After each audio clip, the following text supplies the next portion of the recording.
Assalamualaikum warahmatullahi wabarakatuh.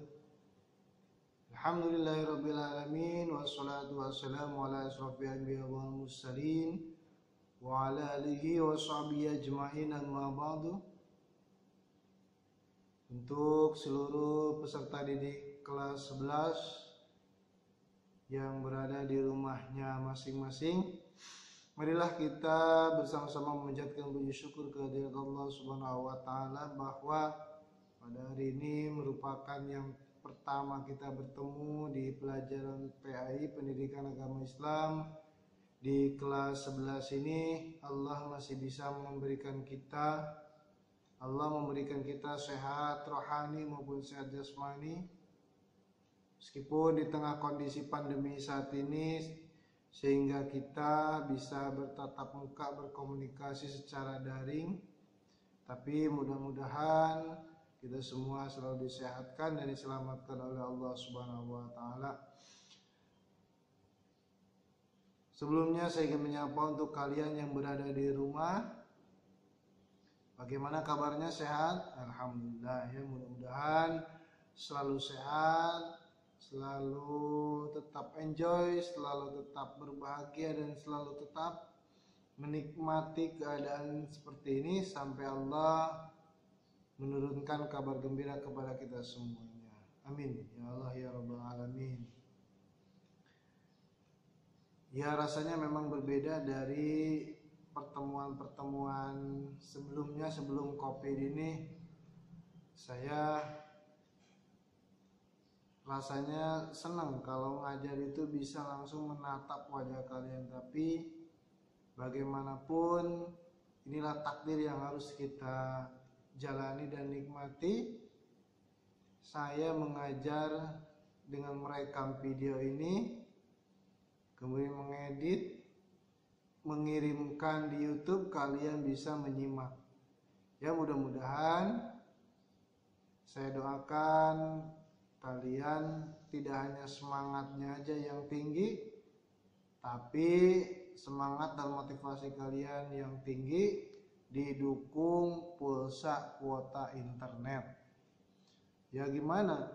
Kalian semangat, kalian mau belajar, internetnya nggak ada, bisa nggak belajar? Ya tentunya sulit ya, sulit untuk mengikuti pelajaran secara daring ini kalau tidak punya internet atau kuota. Ya, jadi saya doain mudah-mudahan kalian kuotanya banyak, orang tua kalian usahanya dilancarkan oleh Allah Subhanahu wa taala. Baiklah, materi pertama yang ingin saya sampaikan pada pertemuan ini, kalau kalian sudah memiliki buku paket LKS atau buku yang lainnya, bisa juga kalian searching, browsing di internet. Materi kita pada pertemuan ini adalah tentang taat kepada aturan. Kalau di buku paket yang kalian terima yang warna hijau ini ya, bisa kalian buka di halaman 85. Halaman 85 tentang pentingnya taat kepada aturan. Seperti biasa, kita akan mulai pembelajarannya. Kita membaca Al-Quran dulu, ayat yang berkenaan dengan materi taat kepada aturan. Kita akan membaca bersama-sama surah An-Nisa, surat ke-4 ayat 59, atau buku paket halaman 85. Atau juga bisa buka mushaf Qur'annya masing-masing. Ya, mari kita bersama-sama membaca. A'udzu billahi minasy syaithanir rajim. Bismillahirrahmanirrahim. Ya ayyuhalladzina amanu wa ati'ur rasul wa ulil amri minkum fa in tanaza'tum fi syai'in faruddu ila Allahi war rasul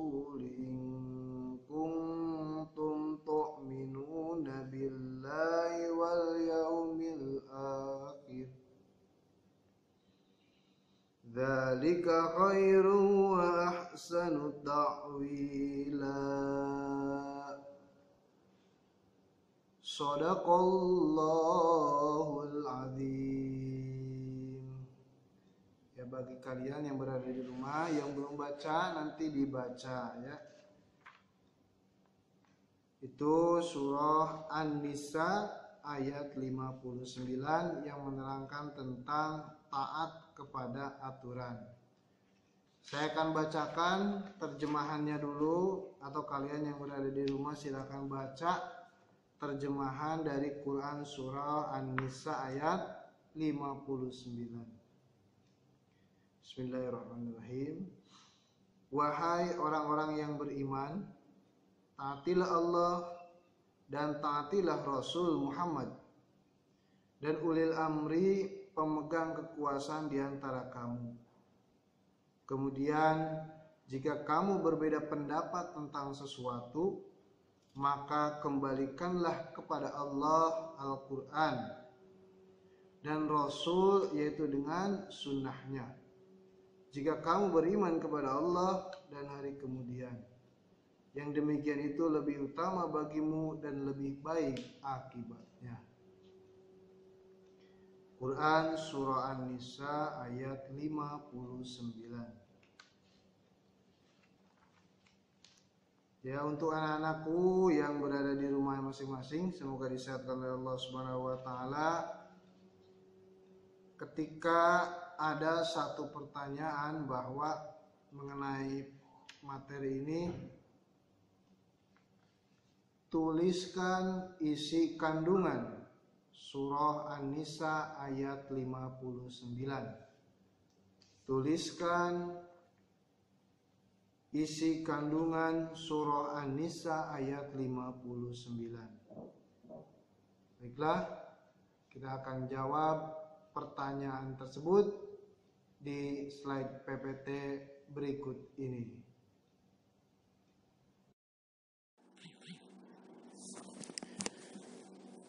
Mari kita sama-sama belajar tentang isi kandungan dari surat yang telah kita bacakan tadi. Ya, jadi ketika ada pertanyaan, tuliskan isi kandungan surat yang tadi kita baca. Ya, maka kita coba lihat bacaan ayat Al-Quran tersebut. Kita awali dari kata Ya ayyuhalladzina amanu, hei orang-orang yang beriman. Ya, di sini berarti Allah menyeru hanya kepada orang-orang yang beriman. Karena seruan Allah itu ada yang Ya ayuhannas, berarti hei atau wahai sekalian manusia. Nah, kalau ini adalah Ya ayyuhalladzina amanu, hei orang-orang yang beriman. Nah, berarti Allah lagi ngobrolnya sama orang-orang yang beriman. Apa yang diomongkan oleh Allah? Ati'ullaha, taatlah kepada Allah. Taatlah kepada perintah Allah. Wa ati'ur rasul, dan taatlah kepada aturan Rasul. Wa ulil amri minkum, dan ulil amri di antara kamu. Berarti di sini bisa kita ambil suatu kesimpulan bahwa isi kandungan dari penggalan ayat ini adalah Allah memerintahkan kepada orang-orang yang beriman untuk ati'ullaha, untuk taat kepada Allah. Wa ati'ur rasul, dan taat kepada Rasul. Wa ulil amri, dan kepada ulil amri. Ulil amri itu bisa disebut sebagai pemimpin atau pemegang kuasaan minkum di antara kamu. Yang pertama tadi Allah memerintahkan kita untuk taat kepada Allah. Berarti Allah nyuruh kita untuk melaksanakan apa yang Allah suruh dan menjauhi apa yang Allah larang. Emang apa yang Allah suruh? Wa ma khalaqtul jinna wal insan illa liya'budun. Allah memerintahkan kita tidak lain dan tidak bukan adalah untuk ibadah. Dan Allah memerintahkan kita untuk menjauhi apa-apa yang dilarang oleh Allah. Wa ati'ur rasul, dan taatlah kepada Rasul. Apa yang diperintahkan, apa yang dilarang oleh Rasul, apa yang disetujui oleh Rasul, dan apa yang tidak dilarang oleh Rasul, itu harus kita lakukan. Ati'ur rasul wa ati'ur rasul, taatlah kepada Rasul, tertuang di dalam sunnahnya beliau atau hadis-hadis beliau. Karena apa? Karena apa yang Rasul perintahkan itu bentuk wujud dari perintah Allah. Jadi apa yang Rasul suruh berarti itu suruhannya Allah. Wa ulil amri, dan taatlah kepada ulil amri. Ulil amri itu berarti pemegang kekuasaan, pemimpin, minkum di antara kamu. Ulil amrinya di Indonesia berarti pemerintah atau presiden. Maka kita wajib menaati semua peraturan tata tertib yang dibuat oleh pemerintah. Kita berada di Provinsi Jawa Barat, maka ulil amrinya di Jawa Barat adalah gubernur, yaitu Bapak Ridwan Kamil. Kemudian siapa ulil amrinya? Siswa-siswi SMK Daya Utama, maka ulil amrinya adalah kepala sekolah, yaitu Ibu Desirina. Maka seorang siswa yang menaati atau yang melaksanakan isi kandungan ayat ini, dialah siswa yang menaati aturan yang dibuat oleh kepala sekolah SMK Daya Utama. Insya Allah kalian paham ya isi kandungan yang pertama. Jadi adalah Allah Subhanahu wa Ta'ala memerintahkan kepada orang yang beriman untuk menaati perintah Allah Subhanahu wa Ta'ala dan Rasulnya, serta menaati kepada ulil amri, pemegang kekuasaan di antara kamu. Itu ya isi kandungan yang pertama. Mudah-mudahan kalian bisa memahaminya.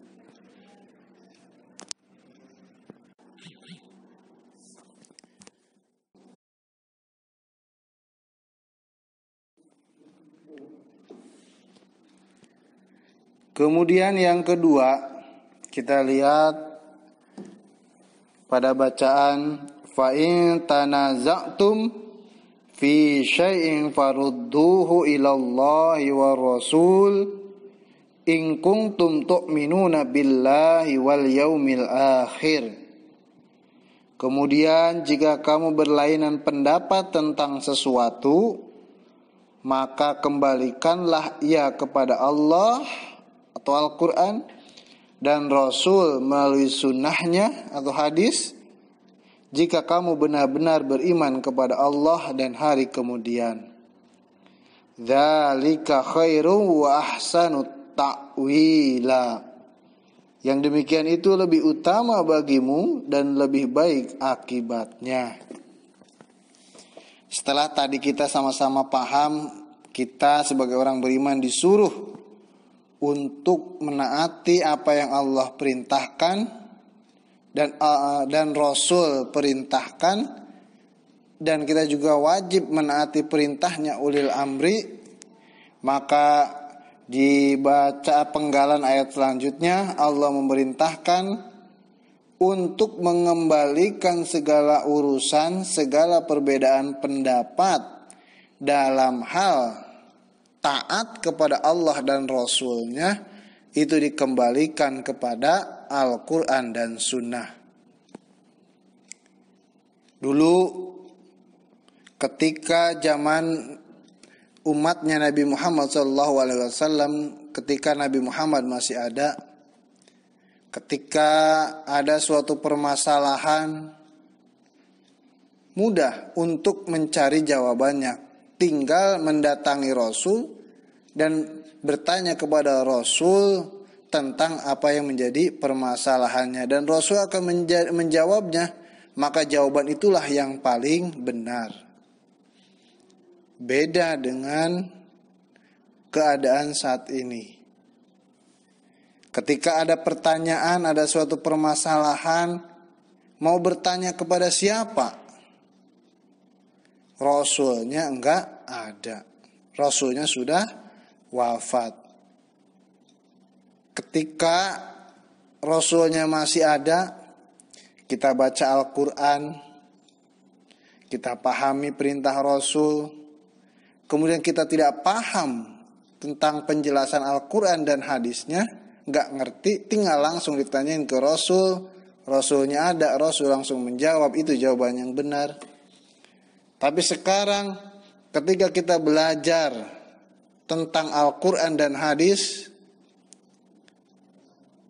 kita tidak paham atau banyak menemukan kesulitan, maka ini kita tidak bisa bertanya kepada yang paling benar, yaitu Rasul, karena Rasulnya sudah nggak ada, sudah wafat. Maka untuk menyelesaikannya adalah melalui ijtihad. Ijtihad itu berarti kesepakatan para ulama. Nggak bisa ketika kita membaca Al-Quran, membaca terjemahannya, kemudian kita tafsirkan sendiri, kita artikan sendiri, kita simpulkan sendiri, tanpa bertanya kepada ulama, nggak bisa, ini bisa sesat. Karena Al-Quran dan hadis nggak bisa ditafsirkan melalui akal pikiran sendiri. Ini harus ada ilmunya. Oleh karena itu isi kandungan yang kedua, ini ketika terjadi suatu permasalahan perbedaan pendapat, maka kembalikan penyelesaiannya kepada Al-Quran dan Sunnah. Contohnya, ketika terjadi perbedaan pendapat antara sholat yang menggunakan usolli dan tidak menggunakan usolli. Ada ulama yang berpendapat menggunakan usolli dan ada yang berpendapat tidak menggunakan usolli niat sholat itu. Kemudian ada yang berpendapat, contoh kasus lain, ada yang berpendapat subuh itu ada yang kunut dan enggak ada yang enggak pakai kunut. Tarawih ada yang 23, ada yang 11. Azan Jumat ada yang 2 kali azan, ada yang 1 kali azan.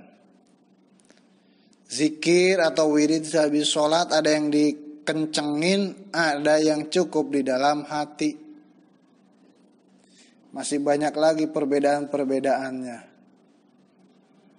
Nah, untuk menyelesaikan permasalahan ini, jangan diselesaikan melalui akal pikiran, tapi selesaikanlah, kembalikanlah kepada Al-Quran dan Sunnah melalui ijtihad, kesepakatan para ulama.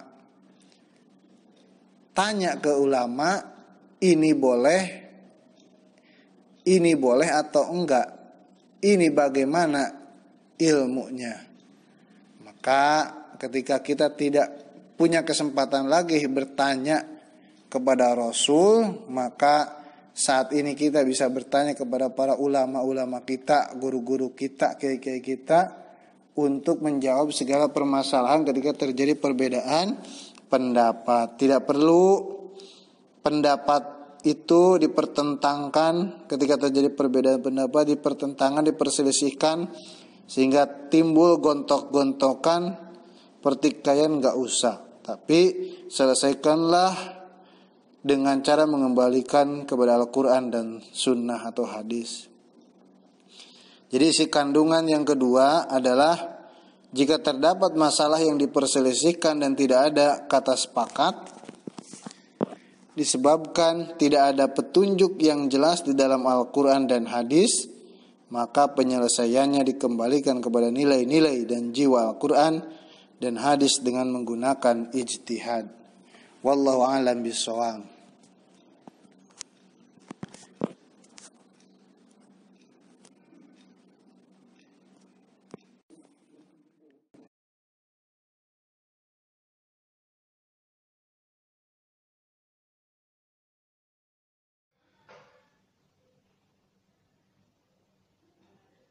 Alhamdulillah, tadi sudah kita menyimak bersama-sama bahwa pada ayat ini Allah Subhanahu wa taala memerintahkan kepada kita semua untuk menaati semua perintah dari Allah Subhanahu wa taala dan Rasul-Nya. Begitu pula kita diperintahkan oleh Allah untuk menaati aturan yang berlaku di suatu negara atau di suatu kepemimpinan yang berkuasa saat itu. Yang kedua, kemudian kita diperintahkan oleh Allah Subhanahu wa taala untuk menyelesaikan perbedaan pendapat dengan mengembalikan semua perbedaan itu kepada Al-Quran dan Sunnah. Kemudian kita diperintahkan oleh Allah Subhanahu wa taala untuk berpegang teguh kepada aturan-aturan Allah. Insya Allah kalau kita mengikuti sesuai dengan isi kandungan yang sudah tadi kita pelajari, termasuk saat ini kondisi pandemi COVID-19, kalau kita bisa mengikuti isi kandungan itu, insya Allah kita terbebas dari wabah penyakit COVID-19. Mungkin saya cukupkan materi pembelajaran di pagi hari ini. Mudah-mudahan apa yang saya sampaikan kurang lebihnya bermanfaat untuk kalian semua. Kita sama-sama belajar, kalian belajar di rumah, saya juga belajar di sekolah, mengajar dengan cara yang berbeda. Tapi mudah-mudahan bentuk saran dan kritik yang kalian bisa berikan kepada saya, mudah-mudahan bisa menjadi ilmu pengetahuan sehingga bisa menyampaikan materi lebih menarik dan lebih menyenangkan lagi. Terima kasih atas pertemuan pada pagi hari ini. Kurang lebihnya mohon maaf. Wabillahi taufiq wal hidayah. Wassalamualaikum warahmatullahi wabarakatuh.